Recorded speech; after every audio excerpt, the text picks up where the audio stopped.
Good morning, students. Today we discussed about the topic frame of reference. So, last class, frame of reference. So, last class we motioner concept discuss koriছিলোঁ আমি গম পাইছিলোঁ যে rest or motion both are relative terms in nature but individually in physics what is rest and what is motion আমি কি কৰিব পাৰো define কৰিব পাৰো আমি consider কৰিব পাৰো যিটো motionত কি হয় কোনোবা এটা body যেতিয়া move কৰে তেতিয়া কি হয় যদি আমি তাৰ মোশনাল প্যাৰামিটাৰছবোৰ চেঞ্জ নহয় তেতিয়া আমি তাক পইণ্ট মাছ হিচাপে কনসিডাৰ কৰিছিলোঁ আৰু যদি মোশনাল প্যাৰামিটাৰছবোৰ চেঞ্জ হয় ইফেক্ট কৰে তেতিয়াহ'লে তাক আমি system of particles body object হিচাপে কনসিডাৰ কৰিছিলোঁ সেইখিনি আমি লাষ্ট ক্লাছত ডিসকাস কৰিছিলোঁ আৰু লাষ্ট আমি টাইপছ অফ মোশনলৈকে ডিসকাস কৰিছিলোঁ now we discussed what is frame of reference. So, সাধাৰণতে students for a frame of reference to এটা বহুত এটা complicated topic বুলি ভাবে কিন্তু actually কি হয় frame of reference to এনেকুৱা ধৰণৰ একো complicated topic নহয় খুব এটা easy thing হয় খুব এটা easy topic হয় যাৰ সহায়ত আমি physicsৰ প্ৰত্যেকটো পইণ্টতে ফ্ৰেম অফ ৰেফাৰেন্স ওয়াৰ্ডটো যেটো ইউজ হয় সো আমি যাৰ সহায়ত আমি ফিজিক্সৰ এটা হাইলি যেটো ডিসকাস আমি বহুত ওপৰলে যেতে পঢ়িবলৈ বিচাৰিম তো সেই বস্তুখিনি আমি খুব জানিবলৈ আমাৰ সহজ হয় তো ফ্ৰেম অফ ৰেফাৰেন্স বুলি ক'লে আমি এতিয়া কি বুজো চোৱা প্ৰথম কথা হল যে এটা অবজেক্ট যেতিয়া মুভ কৰে সো এটা লোকেশনৰ পৰা যেতিয়া বডিটো যাবলৈ ষ্টাৰ্ট কৰে সাপোজ এখিনিৰ পৰা বডিটো মুভ কৰিছে এনেকুৱা ধৰণে স্টেপ কি কৰিছে চেঞ্জ কৰিছে তাৰ পজিশন চেঞ্জ হৈছে দ্যাট মিন্স এই বডিটো কি হৈছে মোশনত আছে ঠিক আছে এতিয়া এই যে বডিটো মোশনত আছে এই বডিটো মোশনত আছে বুলি আমি কেনেকুৱা ধৰণে তাক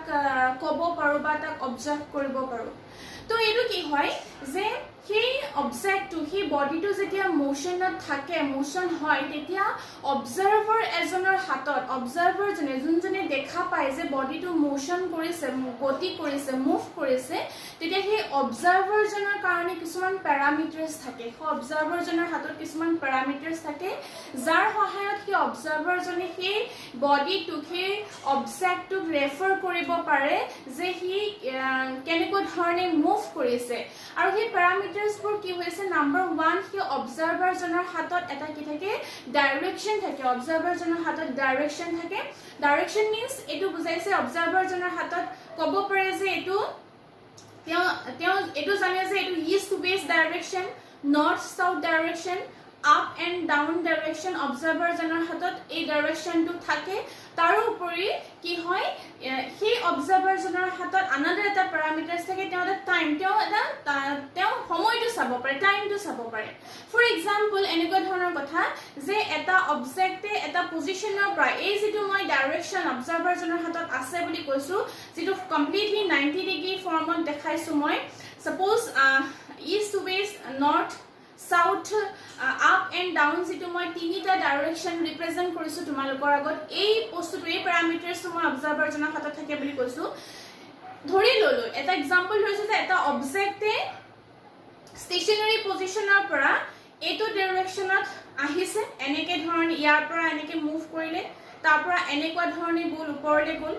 বুজি পালানে তাৰ পৰা আকৌ এনেকে তললৈ আহিলে তো বডিটোৱে মোশন কৰিছে তো সেই বডিটোৱে যে motion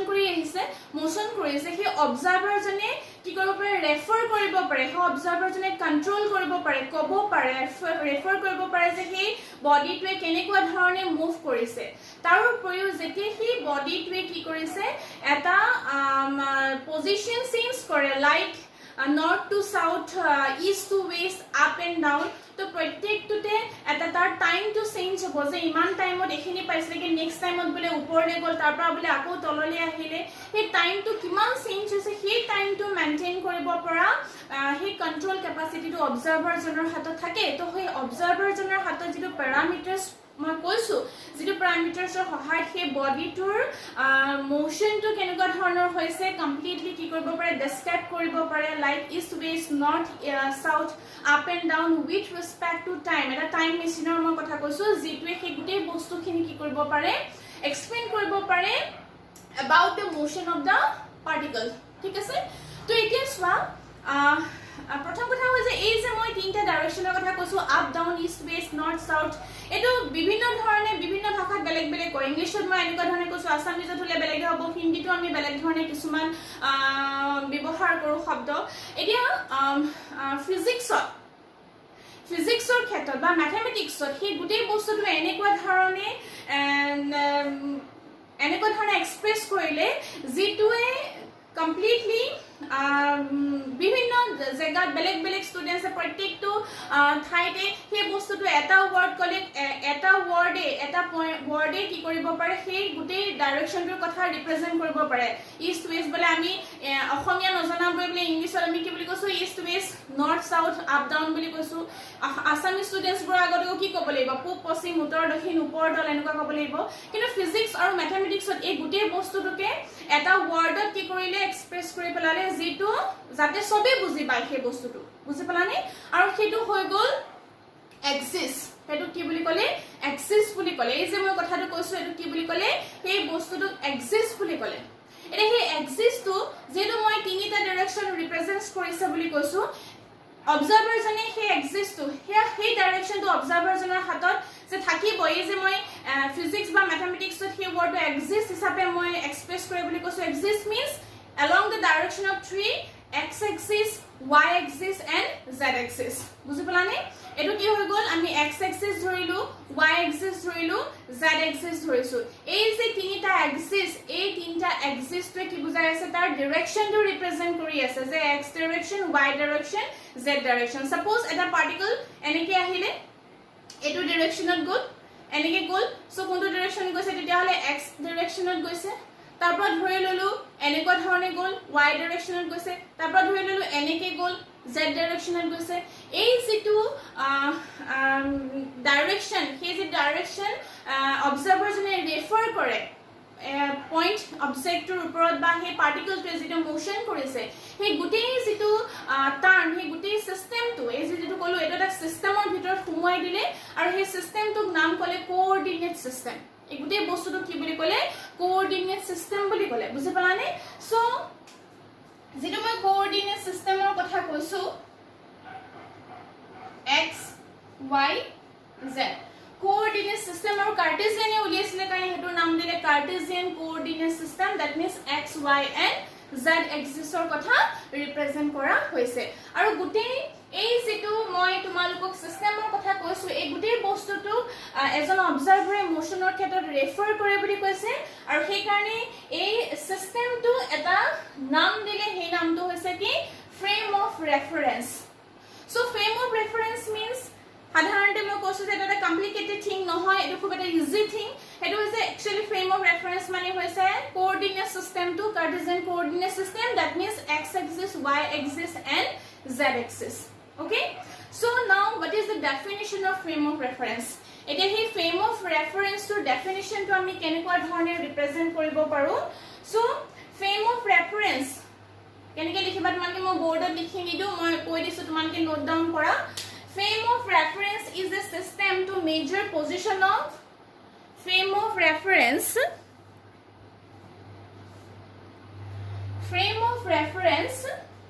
is a system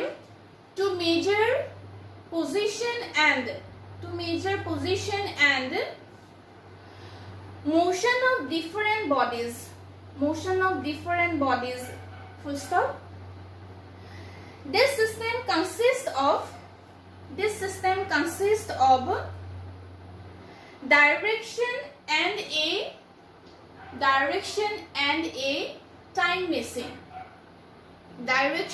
and a time machine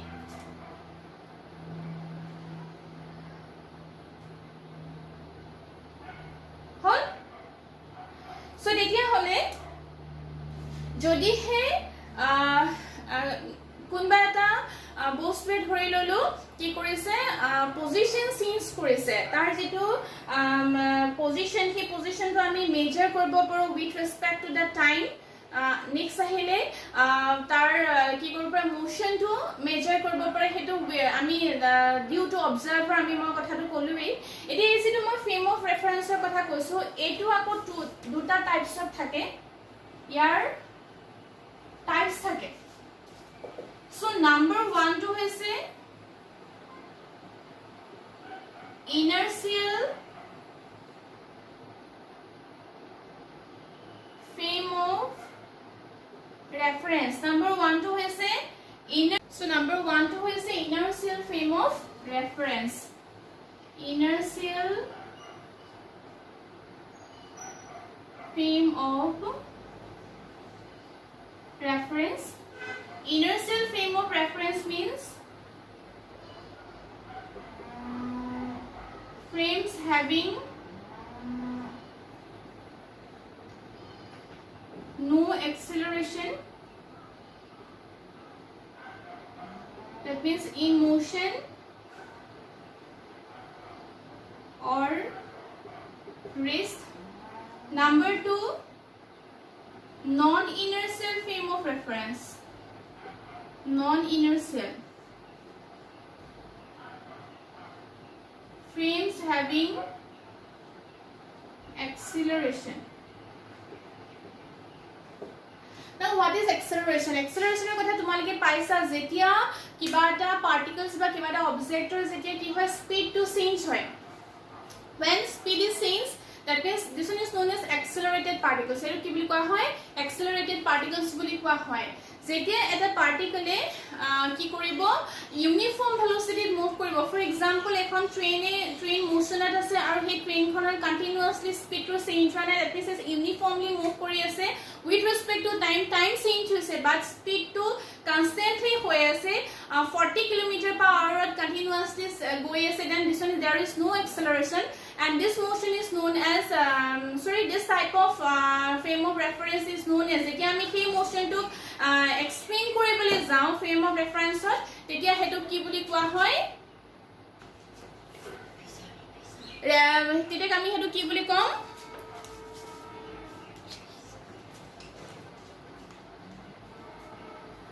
তেতিয়া আমি হেতু inertial frame of reference হিচাপে আমি ডেনোট কৰো ঠিক আছে এতিয়া চোৱা non-inertial frame of reference means যেতিয়া কি হব তাৰ স্পীড চেঞ্জ হ'ব suppose 10 km/h হল অলপ দেৰি পিছত 15 km/h হৈছে 20 km/h then this one is known as accelerated motion Hetuk আমি accelerated motion বুলি কওঁ তেতিয়া হেতুক আমি non-inertial frame of reference বুলি কোৱা হয় এতিয়া এই মোশনৰ যিমানবোৰ আইডিয়া আছিল প্যাৰামিটাৰছ যিবোৰ আছিল স্পীড ডিসটেন্স ভেলোসিটি টাইম এক্সেলাৰেশন এই গুটে যিবোৰ টাৰ্ম আছিল সেই টাৰ্মবোৰ ৰিলেটেড কিছুমান লস নিউটনে কি কৰিছিল উলিয়াইছিল আৰু যাক আমি নিউটনছ ল অফ মোশন বুলি কওঁ আৰু মোশনৰ আইডিয়াস নিউটনৰ গ্যালিলিওৰ পিছতে নিউটনে কি কৰিছিল এক্সপ্ৰেছ কৰিছিল লাইক সাপোজ যেতিয়া এটা পাৰ্টিকলে 10 meter distance carry কৰিছে 5 meter per second velocity then what is the time we know that 2 seconds 5 meter distance carry কৰিছে তো তেতিয়া হলে আমি তাৰ স্পীডটো যদি উলিয়াবলৈ কওঁ আমি s = vt পৰা উলিয়াব লাগিব because v = distance divided by time and this is known as Newton's law of motion মানে পাইছা v = u + at s = ut + half at square এবোৰ আমি Newton's laws of motion বুলি কওঁ হয়নে সো এতিয়া এটা সিম্পলি এটা এক্সাম্পল মই তোমালোকক দিছো যত তোমালোকৰ ফ্ৰেম অফ ৰেফাৰেন্স অৰ ইনাৰ্চিয়েল আৰু নন ইনাৰ্চিয়েলৰ কথা আমি অলপ ভালকে বুজিব পাৰিম নিউটনছ লজ অফ মোশনৰ পৰা এটো হৈছে সাপোজ কি কৰিছো এখন সাপোজ এখন ট্ৰেইন মই কনসিডাৰ কৰিছো and length of the train is 10 metre আৰু এই ট্ৰেইনখনৰ initially x = 0 পজিশনৰ পৰা এই পইণ্টৰ পৰা মই এটা বডি কি কৰিছো থ্ৰো কৰিছো কিমান স্পীড 5 মিটাৰ per second স্পীডত থ্ৰো কৰিছো আৰু এই বডিটো আহি 10 মিটাৰ ডিসটেন্স ক্যাৰি কৰিবলৈ টাইম কিমান লাগিব তেতিয়া হলে according to Newton's laws of motion t = s divided by v 10/5 কিমান আহিব 2 seconds আহিব okay Next point is one. Similarly, same length of the train is 10 meter. Ege position or v equal to 5 meter per second moi eta body ako throw korisu aru he body to throw korude t equal to 2 seconds t equal to 2 seconds kintu a body to ahi iman khini distance kori koile s equal to 8 meter distance carry korise ede 8 meter distance ketia korile jetia a ball to moi throw korisu lage lage train khono move korise same time on a ball to throw korisu aru exactly he time today a train khono ki korise move korise tetia lage lage a body to same time 2 seconds ot kinu kiman khini distance carry korile 8 meter carry korile a formula to pra jodi ami sao detale 10 meter amar answer to nulai so ei dutar mojo difference to ki hol ei dutar mojo difference to hoise prothom jitu ase ketue Newton's law ki korise follow korise Newton's law followed aru second to Newton's law not followed এই যেটো তোমালকে মই example দিছো example দুটা এটুৱে refer কৰিছে প্ৰথম যেটো example তোমালকে দেখিছা এটো কোৱা হয় ইনাৰ্শিয়াল frame of reference আৰু এটো হৈছে কি non inertial frame of reference so difference between inertial and non inertial frame of reference means in case of inertial frame of reference frame having no acceleration and inertial non inertial frame of reference frames having accelerations okay so accelerations and no accelerations means what always uniform speed means no acceleration and the speed is changed continuously then this one is accelerated particles ঠিক আছে so it is what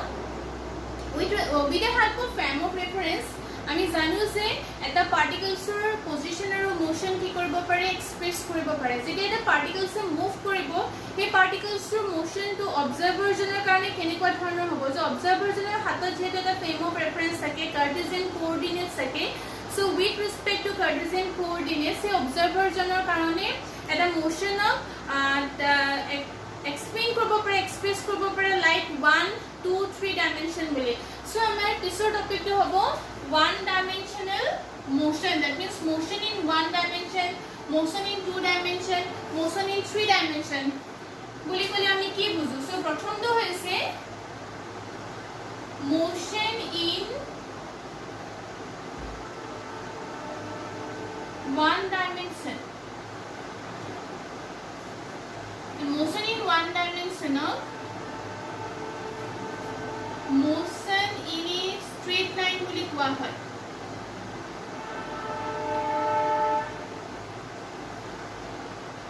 সেটো আমি কেনেকুৱা ধৰণে represent কৰিম suppose এটা পাৰ্টিকলস এ direction two কি কৰিছে পজিশন চেঞ্জ কৰিছে ইনিশিয়ালি 0 আছিল তাৰপিছত suppose along the direction of x axis 2 meter goal তাৰপিছত goal 4 meter তাৰপৰা goal 6 meter এনেকুৱা ধৰণে পজিশন চেঞ্জ কৰি আছে along the direction of x axis এটো y ধৰিলো এটো কি ধৰিছো z ধৰিছো এতিয়া এই যেটো মোশন হৈছে এই মোশনটো 3 কোঅৰ্ডিনেটছৰ ভিতৰত x y z ৰ ভিতৰত তোমালোকে দেখিছা যে ইয়াত অকল x টোৰ হে চেঞ্জ হৈছে কোঅৰ্ডিনেটছ y একো চেঞ্জ হোৱা নাই z ৰ একো চেঞ্জ হোৱা নাই সো এই যেটো সিস্টেম মই দেখাইছো এই সিস্টেমটোত এই মোশনটোত অকল এটা কোঅৰ্ডিনেট হে চেঞ্জ হৈছে বাকি দুটাৰ হোৱা নাই সিমিলাৰলি বাকি দুটাৰ হোৱা নাই মানে বাকি দুটা 0 এ হৈ আছে এটো 2 4 6 কে চেঞ্জ হৈছে এবোৰ 0 হৈ আছে next another example so ধৰি ললো এটা পাৰ্টিকলস y is equal to 4.2 প্ৰায় এটো পজিশনৰ পৰা যাবলৈ ষ্টাৰ্ট কৰিছে along the direction of x so eto 2 hoise edokot 4 hoise edokot 6 hoise at every point x coordinate is same but y coordinate is does not change y to change one and 4 4 e hoise to moi তোমালোকক এটোই বিচাৰিবলৈ বুজাবলৈ বিচাৰিছো তোমালোকে দেখিছা যে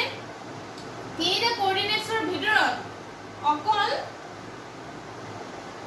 এটা coordinate হে ইয়াত পাথ চেঞ্জ হৈছে আৰু যেতিয়া এটা কোঅৰ্ডিনেট চেঞ্জ হয়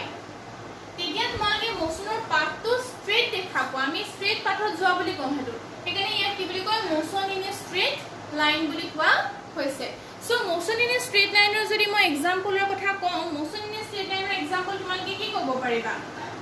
example train car moving on a straight path okay it was a one dimensional motion number 2 to is a motion in two dimension আৰু এটো সাধাৰণতে motion in a plane বুলি কোৱা হয় আৰু তোমালোকে ফাৰ্ষ্টৰ পৰা যদি সেকেন্ড টু এক্সপ্লেইন কৰিবলৈ বিচাৰো তেতিয়াহ'লে তোমালোকে দেখিছা এই টু ডাইমেনশন তেতিয়াহ'লে ইয়াত কেইটা কোঅৰ্ডিনেট চেঞ্জ হ'ব টু কোঅৰ্ডিনেট চেঞ্জ xy হ'ব পাৰিব yz হ'ব পাৰিব zx হ'ব পাৰিব যিকোনো তিনিটাৰ ভিতৰত যিকোনো দুটা যেতিয়া চেঞ্জ হ'ব কোঅৰ্ডিনেট তেতিয়া সেই মোচনটো আমি টু ডাইমেনশনাল মোশন বুলি কওঁ ফৰ এক্সাম্পল যেতিয়া এজন প্লেয়াৰে গ্ৰাউণ্ডত খেলি আছে না ফুটবল প্লেয়াৰে কি কৰি আছে খেলি আছে গ্ৰাউণ্ডত তেতিয়া হলে তাৰ মোশনটো কি হ'ব টু ডাইমেনশন কেতিয়াবা এফালে যাব কেতিয়াবা এনেকে যাব তো এই মোশনটোক আমি টু ডাইমেনশন বুলি কওঁ similarly insect on the wall example মই এটাই দেখাইছো ইনসেক্ট অন এ ওয়াল এবোৰ কি হ'ব টু ডাইমেনশনাল মোশন হ'ব বুজি পাইছানে আৰু শেষৰটো আহিছে নাম্বাৰ 3 টো হৈছে motion in 3 dimension motion in 3 dimension means কি বুজাব all 3 coordinate change তিনিওটাই যেতিয়া চেঞ্জ হ'ব তেতিয়াহ'লে হেতু কি বুলি কোৱা হ'ব motion in 3 dimension motion in 3 dimension আৰু এটো হ'ব স্পেসত motion in a space example space on যিমানবোৰ পাৰ্টিকলস মুভ কৰিব হেবোৰ সব কি হ'ব মোশন ইন এ স্পেস হ'ব সো एग्जांपल আমি কি ক'ব পাৰো ৰকেট বাৰ্ডছ অৰ যেটো মোশন হেবোৰ আমি কি বুলি ক'ব পাৰো 3 ডাইমেনশনাল মোশন বুলি ক'ব পাৰো সো এইখিনি হৈছে আমাৰ another motion related theoretical concept one dimension বুলি ক'লে তোমালোকে জানিব লাগিব কি কৈছে ধৰি ললো যে one dimensional motion বুলি ক'লে তাৰ বোলে ফিগাৰটো ড্ৰ কৰা one dimensional motionৰ ফিগাৰ এটা ড্ৰ কৰা তো one dimensional motionৰ ফিগাৰ ড্ৰ কৰিবলৈ হলে বেলেগ কি কৰিব লাগে আমি এটো কি ৰাখি স্ট্ৰেইট লাইন আঁকি দিম এটো হৈছে one dimensional motion তাৰ পিছতে যদি হে two dimensional motionৰ কথা কয় তেতিয়া হলে এখন প্লেন ড্ৰ কৰি দিম প্লেন ড্ৰ কৰি দিয়াৰ লগে লগে এটো হৈ গ'ল two dimension আৰু যদি আমি 3 ডাইমেনশনৰ কথা কনসিডাৰ কৰিছো তেলে স্পেসৰ কথা কলে আমি কি বুজি 3 ডাইমেনশনাল মোশন আহি পৰিব ঠিক আছে এটা ইয়াৰ পাছত মই তোমালোকৰ লগত যেটো কথা পাতিব লৈছো এটো হৈছে যে আমি কিছুমান ফিজিক্যাল কোয়ান্টিটিজ যিবোৰ পাম ডিসটেন্স ডিসপ্লেসমেন্ট স্পিড এক্সেলাৰেশন এই বস্তুবোৰক আমি কি কৰিব পাৰো এনেকুৱা ধৰণে ফিজিক্সত কিছুমান নেচাৰত কি কৰি দিলে ডিভাইড কৰি পেলালে এনেকুৱা ধৰণৰ কথা সাপোজ কোনোবা এজন মানুহে যেনিবা কৈছে যে তেওঁ গাড়ীখনে পাৰ আৱাৰ্স কি কৰিব পাৰে তেওঁ 20 kilometre per hour suppose 40 kilometre per hour গাড়ীখনৰ তেওঁ স্পিডটো তেওঁ কৈছে যে গাড়ীখনৰ স্পিড কিমান হৈছে 20 কিলোমিটাৰ পাৰ আৱাৰ হয় কিন্তু সেই মানুহজনে ডিস্টিংক্টলি এটা বস্তু কৈ দিয়া নাই যে এই 20 কিলোমিটাৰ পাৰ আৱাৰটো তেওঁ ম্যাগনিটিউডটো কৈছে স্পিড বা স্পিডটো ভ্যালুটো কৈছে কিমান ম্যাগনিটিউড মানটো কৈছে যে 20 কিলোমিটাৰ পাৰ আৱাৰত গাড়ীখনে মুভ কৰে কিন্তু তেওঁ যদি কলে হেন এক্স্যাক্টলি যে what is the direction of the car সেই গাড়ীখনে কোৰ পৰা কলে সেই স্পিডটো যায় যে জোৰহাট টু বুলি গোলাঘাট বুলি শিৱসাগৰ টু জোৰহাট এনেকুৱা ধৰণৰ যদি এক্স্যাক্টলি তেওঁৰ ডাইৰেকচনো ৰিপ্ৰেজেন্ট কৰি দিলে হেতেন তেতিয়া আমি সেই বস্তুটোকে সেই ম্যাগনিটিউড আৰু ডাইৰেকচন যদি দুইটা বস্তু আহি পৰিছে তেতিয়া আমি সেই বস্তুটোকে ফিজিক্সত বেলেগ এটা টাৰ্মত ডিভাইড কৰি দিও so here two terms are created number one is called scalar quantities and another one is called vector quantity. So এই বস্তুটো অকমান জানিব লাগিব স্কেলাৰ এণ্ড ভেক্টৰৰ কথাটো, কাৰণ স্কেলাৰ আৰু ভেক্টৰৰ কথাটো গম পালে আমি পিছৰ বস্তুখিনিলে যাম। অকমান তোমালোকে ক্লাছ 9ত পাইছিলা যদিও মই পাইছা স্কেলাৰ ভেক্টৰৰ কথা তোমালোকে পাইছা, মই অলপ গম পাইছোঁ 9ৰ বুকখনত তোমালোকৰ আছিলে, যিহেতু তাত তোমালোকে স্পীড, এক্সেলাৰেশ্যন, ডিষ্টেঞ্চ, ডিছপ্লেচমেণ্ট পাইছা, দ্ৰুতি, বেগ, ত্বৰণ, সৰণ এইবোৰ তোমালোকে পাইছিলা। চ' প্ৰথম আমি এতিয়া ডিছকাছ কৰিম scalar and vector. Scalar and vector. Number 1 hobo physical quantities whose mo koi dise tumaloke likha physical quantities whose description is complete with magnitude only. Physical quantities whose description is complete with magnitude only are called scalar quantities. Number 2, quantities which for their description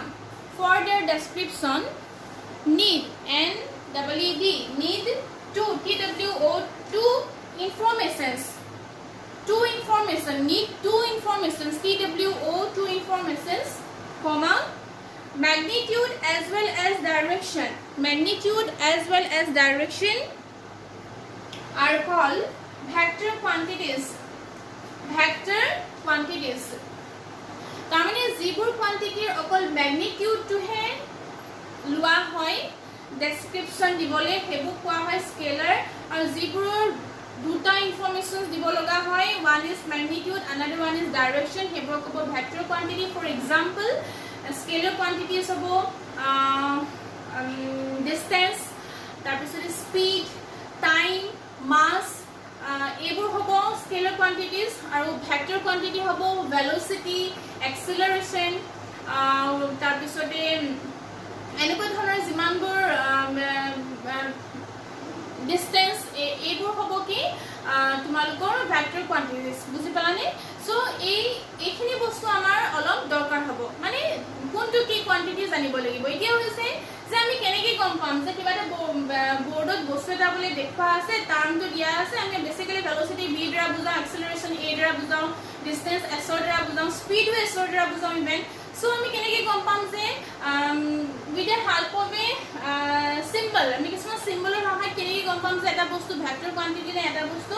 scalar quantity. আমি এটা বস্তু vector quantity represent কৰিবলৈ আমি কি use কৰিম, এডাল এৰো use কৰোঁ। এৰোটো সাধাৰণতে ডাইৰেকশ্যন ৰিপ্ৰেজেণ্ট কৰে। সাপোজ এক্সেলাৰেশ্যন